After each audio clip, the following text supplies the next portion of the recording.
Hey, welcome to Viking Preparedness. I am Pastor Joe Fox. So, throughout history, the history of mankind, men and women, people have had basic human rights. And it really doesn't matter who is in charge.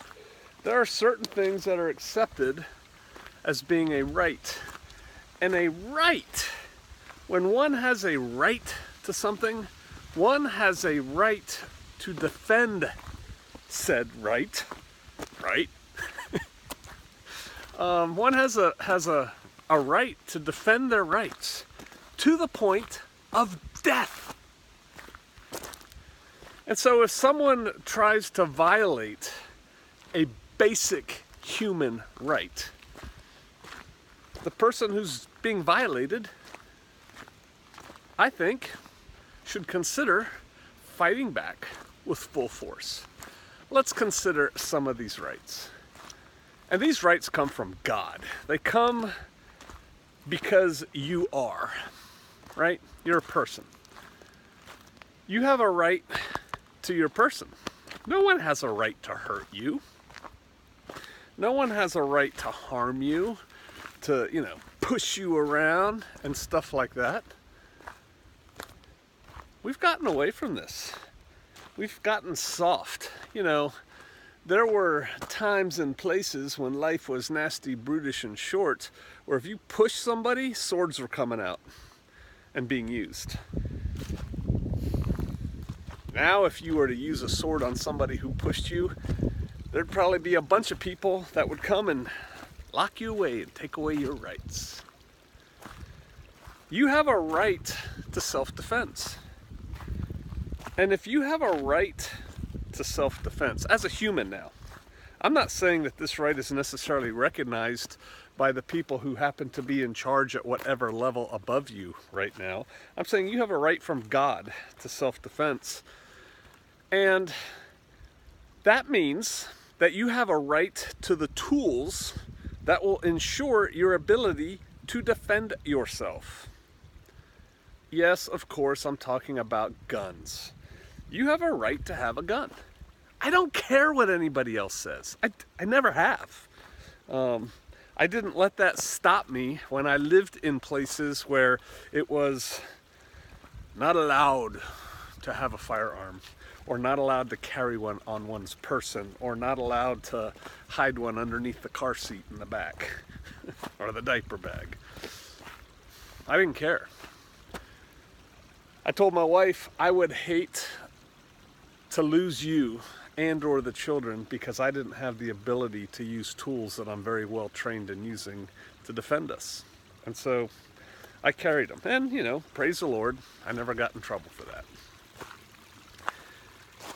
There's only one reason the powers that be want to take away your guns. There's only one reason: slavery. There's only one reason we have the Second Amendment, and that is to fight a tyrannical government. Well, our government's not tyrannical. Not yet. Could be in 20 years. You don't know what's going to happen.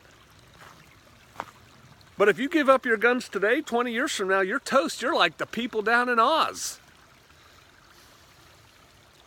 I really like you guys down there in Oz, but man, you ticked me off when you gave up your guns.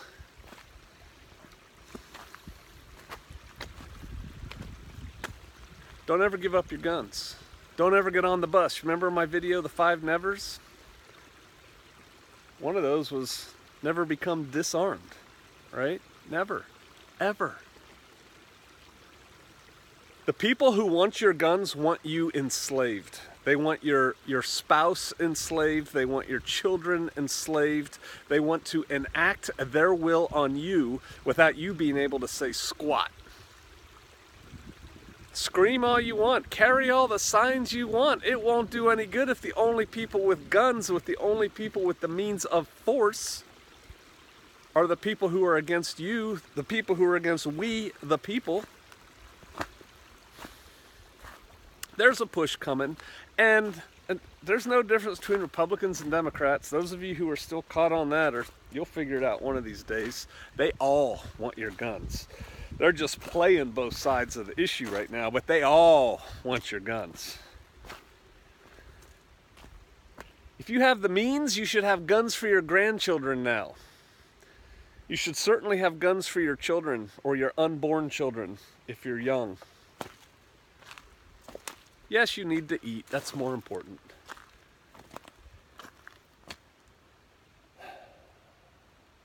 I get on these kicks every now and then people back down, you know, the hotheads in DC, but they never stop. They never stop pushing. George Soros wants you to be disarmed and become a slave. He's paying a lot of his personal fortune to ensure that that happens. George Soros is the enemy.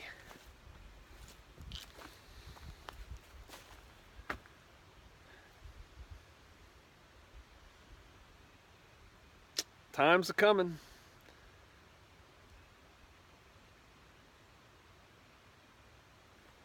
Dear.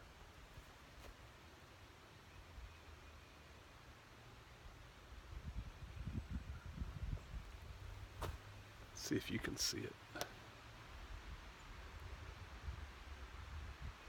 There it goes. 2, 3, 4. Can you guys see them? Probably not. Huh. I hope you could see something. I don't, you know, it's like aiming a claymore, right? Front towards enemy. I don't have a viewfinder on the back. Maybe I was just showing you sky. I don't think you could have seen them anyway, though, to tell you the truth. There are 5 deer down there just now.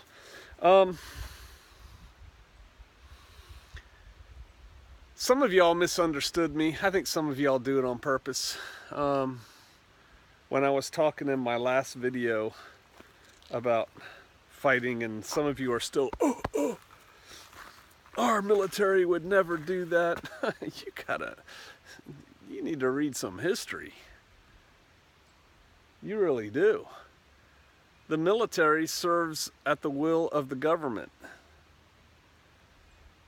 When they are told who the enemy is, by and large, they're going after the enemy. And I'm not saying it's going to happen tomorrow, but things have a way of morphing, and things become illegal. And then when things are illegal and people become lawbreakers, they become outside the law, and then they get labeled as terrorists, and then they get labeled as this. Example, what if they pass a law? What if there's 4 more, God forbid, mass shootings in the next week? And finally Congress just goes, fine. All guns have to be turned in, just like in Australia, right? When they all caved. Let's say they say that. They pass a law and Trump signs it. Okay, well, I'm not turning mine in. Well, you just became a felon. So now what? Now what when they start going to houses and doing raids? Let's just say that happens. Just work with me here. Ba-doom, ba-doom, ba-doom. Can you see where that goes to the point that the people who are really resisting are now like terrorists? Enemies of the state? The state resources will be used against them? Can you not see how that'll happen? And can you not see how soldiers who obey are going to come after you? Are some soldiers going to not play? Absolutely. Some soldiers are going to quit or join the other side if there's a civil war or whatever. But the whole point of my video was it doesn't really matter who's who. Some of you guys you get focused on trees and you can't see the forest. It doesn't matter. You nitpick things and it kind of irritates me. Well, these people would never do that, or you don't understand. No, you don't understand. I was talking about an armed force, a trained armed force. Pick your poison. Coming to your place. What are you going to do? Lots of you said, oh, I understand, live to fight another day, run away, which was my point. But my greater point, which I think most people missed, do you have a plan to how and where you are going to run?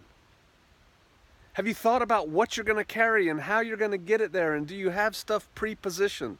Think ahead. Don't focus on the trees. Look at the forest. We have serious times coming in our future. Perhaps in our immediate future, and some of y'all, a lot of y'all, need to wake the heck up. Or you're going to get run over and wonder what the hell just happened. we're in for some times. No, I'm not talking about gun confiscation. I'm talking big picture stuff.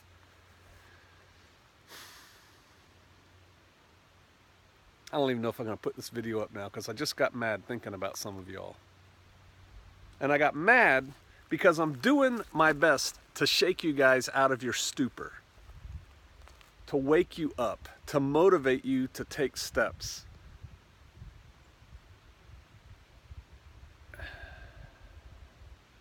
I don't think you're getting it. So now I'm mad at myself because, I'm not communicating that effectively. I'm trying to. You guys need to be getting ready for what's coming. You need to make that one of your top 5 priorities. Your relationship with the Most High has to be your number 1 priority. If you don't have that worked out, all this is for nothing. But once you've got that worked out, you've got work to do.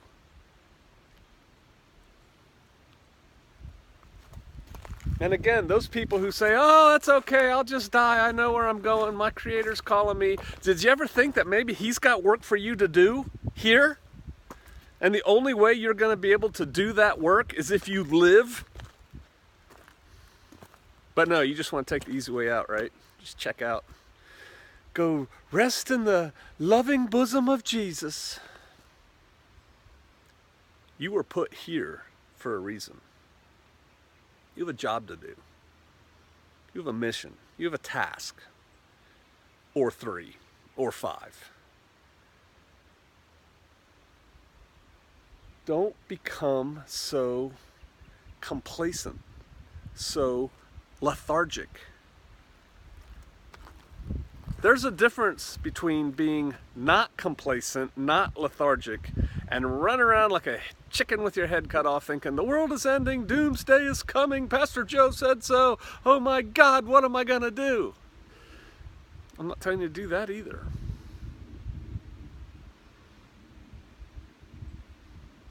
Get serious. Get serious about what's coming. Quit focusing on the little things. Quit focusing on the trivia. Quit focusing on some stupid teenager who's got his fist raised and it looks like I could push my fist through his chest. Hog? Everybody's talking about hog. I saw a headline on Drudge Report. He can't get into college. Who cares?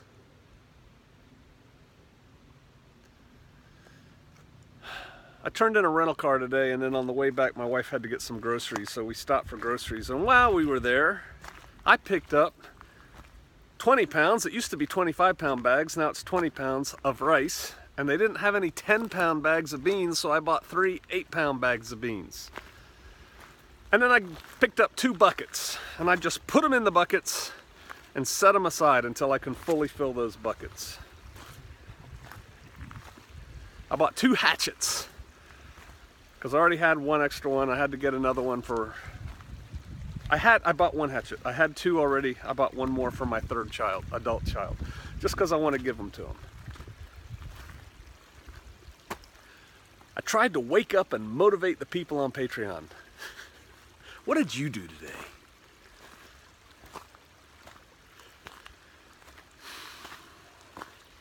I'm not mad at y'all. I'm mostly mad at what I see happening. And I'm not even mad. I'm disgusted. I'm frustrated. Because we, the American people, could do so much better. And I walk around Walmart and see people walking around in the middle of the day in their pajamas. In their pajamas.